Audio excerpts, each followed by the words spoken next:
चलिए बड़ी खबर का रुख करते हैं। फेमा मामले में बड़ी खबर है। वैभव गहलोत से ईडी की पूछताछ। दिल्ली के ईडी दफ्तर में पूछताछ। वैभव गहलोत के साथ ईडी की ये पूछताछ और बड़ी खबर आपको बता रहे हैं। फेमा के मामले में बड़ी खबर, वैभव गहलोत को भी ईडी का नोटिस पहुंचा था, जिसके बाद में 30 तारीख का जिक्र उस नोटिस में, क्योंकि पहले 25 नवंबर को नोटिस मिलता है, 26 तारीख को पेश होने के लिए कहा जाता है। वक्त उनसे जब ईडी की टीम से मांगा गया और उसके बाद में 15 दिन के वक्त को कम करके उन्हें 4 दिन का वक्त दिया गया। 30 अक्टूबर आज, और आज वैभव गहलोत से ईडी की ये पूछताछ। दिल्ली के ईडी दफ्तर में वैभव गहलोत के साथ पूछताछ। चलिए हमारे साथ सहयोगी अश्विनी जुड़ चुके हैं। अश्विनी, वैभव गहलोत से ईडी की पूछताछ चल रही है दिल्ली की ईडी दफ्तर में, और वाकई में क्योंकि जब ये नोटिस पहुंचा भी था, प्रदेश में सियासत बहुत गरमाई थी, लेकिन अब वाकई में उनके साथ में आमना सामना ईडी के सवालों के साथ हो रहा है। कुछ जानकारी मिल पाई वहां से?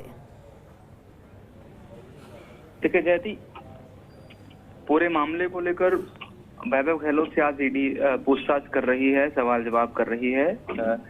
निश्चित तौर पर ईडी की तरफ से वो सवाल पूछे जाने हैं या पूछे जा रहे हैं जिन पर ये तय किया जाना है कि फेमा का जो उल्लंघन हुआ, जो ईडी का आरोप है कि किस किस तरह से पैसा ट्रांसफर किया गया और वो ज्ञात सोर्स से ज्यादा पैसा ट्रांसफर हुआ, उसके मामले में सवाल जवाब करने हैं।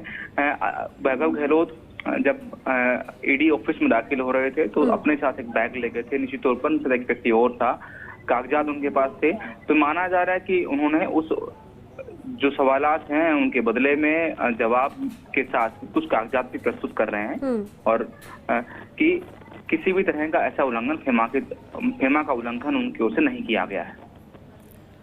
बिल्कुल अश्विनी, और लगातार वो इस चीज की बात को कहते भी रहे हैं। उन्होंने खुद भी स्वीकारा था कि ये मामला था, इसमें सब चीजें पहले से ही वो बता चुके हैं, लेकिन बार बार चुनावों के समय ईडी को इस चीज की याद अगर आ जाती है और हर राज्य में आ जाती है, तो उन्होंने इस चीज पर कटाक्ष भी किया था। लेकिन ये अच्छी बात है कि आज वो पहुंचे और पूरे दस्तावेजों के सामने, साथ में ईडी के सामने पेश हुए हैं वैभव गहलोत। निश्चित तौर पर, क्योंकि कांग्रेस और कांग्रेस के सब नेता बताना चाहते हैं कि ईडी की जितनी कार्रवाइयां हैं वो षड्यंत्र के तौर पर, या ये कहें कि कांग्रेस पर आरोप लगाने के तौर पर हैं और चुनाव का डाइवर्जन करने के लिए ऐसी कार्रवाइयां हैं। ये कांग्रेस इस बात को स्थापित करना चाहती है, इसलिए ईडी के सामने अगर वैभव गहलोत प्रस्तुत नहीं होते तो ये माना जाता है कि ईडी से वैभव गहलोत बच रहे हैं या भाग रहे हैं, लेकिन ऐसी स्थितियां नहीं है। कांग्रेस ये कहना चाहती है ईडी के हर सवाल का जवाब हम दे रहे हैं, ईडी जितना चाहे पूछताछ कर ले। जैसे राहुल गांधी के मामले में उन्होंने किया, जिससे जब सीकर में छापे मारे गए पिछले दिनों, डोटासरा के घर पे छापे मारे गए और बहुत ज्यादा नकदी और सब नहीं मिला, तो ये एक संदेश कांग्रेस की ओर से है कि वो ईडी या किसी भी सेंट्रल एजेंसी का सवालों का जवाब देने के लिए, उनकी जांच का सामना करने के लिए तैयार हैं, क्योंकि उन्होंने कोई गलत काम नहीं किया है।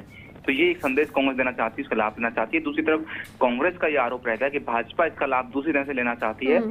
उन्हें तय करना चाहती है कि राजस्थान में पिछले 5 साल में चल रहा है वो ज्यादा अच्छा नहीं रहा। हालांकि ये जो मामला है इसमें वैभव गहलोत को समन मिला और बुलाया गया, ये 10 साल पहले की शिकायत थी और उसके बाद से मामला चल रहा था, इसको अब बुलाया गया और अब आज सवाल जवाब वैभव गहलोत से हो रहे हैं। ठीक है अश्विनी, बहुत बहुत शुक्रिया पूरी जानकारी के लिए। वापस कहा गया, जब मैंने टाइम मांगा भी 15 दिन का, केवल 1.5 दिन का समय दिया, और उस हिसाब से मुझे लगता है कि टाइम और मिलना चाहिए था, मगर ये लोग टाइम नहीं दिया इन्होंने। नेक्स्ट ही अगर ये बुलाते हैं तो आप इलेक्शन के बाद की टाइम की मांग करेंगे, क्योंकि आप बिजी रहते हैं इस दौरान बहुत। बिल्कुल, हम तो अपनी बात रखेंगे, बाकी लेट्स से भी 1 घंटे बाद वापस बुलाए। ठीक है, थैंक यू। सर क्या रहा, क्या जी वापस आ रहे भाई वायर फंसा देख लेना।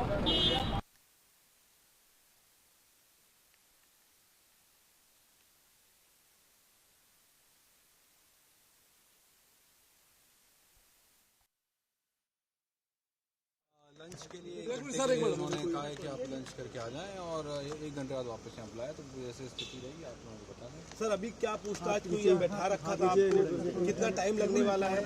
टाइम का तो मैं अभी नहीं बता सकता कितना टाइम लगेगा, अफसर ही जाने कितना टाइम लगेगा। सर उन्होंने आ रहे हैं जो सूत्रों के हवाले से आपको क्या बताया कि किस वजह से आपको बुलाया गया है एग्जैक्टली ईडी ने? नहीं, ईडी का जो सम्मन आया था फेमा के तहत आया था, और मैंने उनको कहा कि फेमा से हमारा कोई वास्ता नहीं है, कोई फॉरेन ट्रांजैक्शन हुई नहीं है। तो पहली बात तो ये नोटिस से जो आया है ये फेमा के तहत आया है, फेमा का हमारा कोई ट्रांजैक्शन मेरा या मेरे परिवार का कोई है। वैभव जी, आपको लगता है टाइम आपके फादर वाज सीएम है, आप एक्टिव नेता है, जानबूझ के आपको परेशान किया जा रहा है? जिस तरीके से बहुत कम समय दिया गया, केवल 1.5 दिन का समय देके वापस कहा गया, जब मैंने टाइम मांगा भी 15 दिन का, केवल 1.5 दिन का समय दिया, और उस हिसाब से मुझे लगता है कि टाइम और मिलना चाहिए था, मगर ये लोग टाइम नहीं दिया इन्होंने। नेक्स्ट अगर ये बुलाते हैं तो आप? तो हम तो अपनी बात रखेंगे, बाकी लेक्चर भी 1 घंटे बाद वापस बुलाए। ठीक, थैंक यू।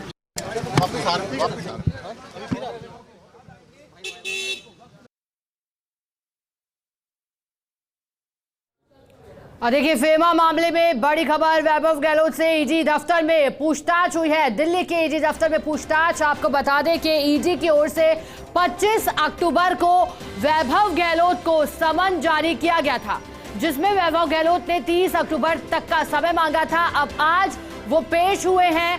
फेमा अर्थात फॉरेन एक्सचेंज रेगुलेटरी एक्ट के उल्लंघन की जांच में वैभव गहलोत को बुलाया गया था, लेकिन वैभव गहलोत ने अभी साफ किया कि उनका फॉरेन एक्सचेंज में कोई लेना देना नहीं है। जब मीडिया के बंधुओं के द्वारा सवाल किया गया आगे को लेकर के, तो उन्होंने साफ कहा कि अगर आगे भी इस तरह से बुलाया जाएगा तो मैं पेश होऊंगा। वैभव गहलोत से ईडी की पूछताछ। दिल्ली के ईडी दफ्तर पहुंचे थे वैभव गहलोत। आरसीए अध्यक्ष और मुख्यमंत्री अशोक गहलोत के पुत्र हैं वैभव गहलोत। बता दें कि ईडी की ओर से